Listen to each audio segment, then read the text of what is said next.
Hey everyone, welcome back to our channel.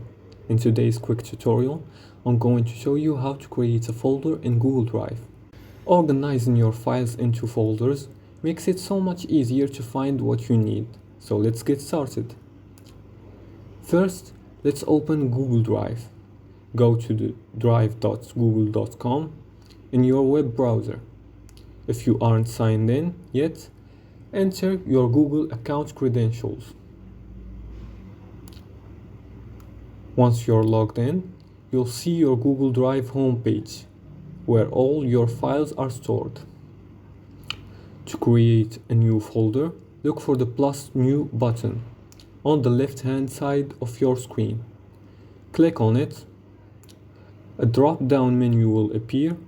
Here, you'll see the option to select folder. Go ahead and click on that. A dialog box will pop up asking you to name your new folder. Let's give it a name. For example, let's call it Projects. Type in your folder name and click Create.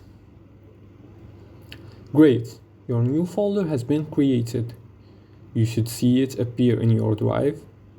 It's that easy. If you want to open the folder, just double click on it and you can start adding files inside. To add files to your new folder, you can simply drag and drop files from your drive into the folder. Alternatively, you can right click on any file, select Move To, and then choose your new folder. Let's try that. I'll right click on this file, select Move To, then find Projects and click Move. Now the file is neatly organized in the folder. And there you have it. You know now how to create and organize folders in Google Drive.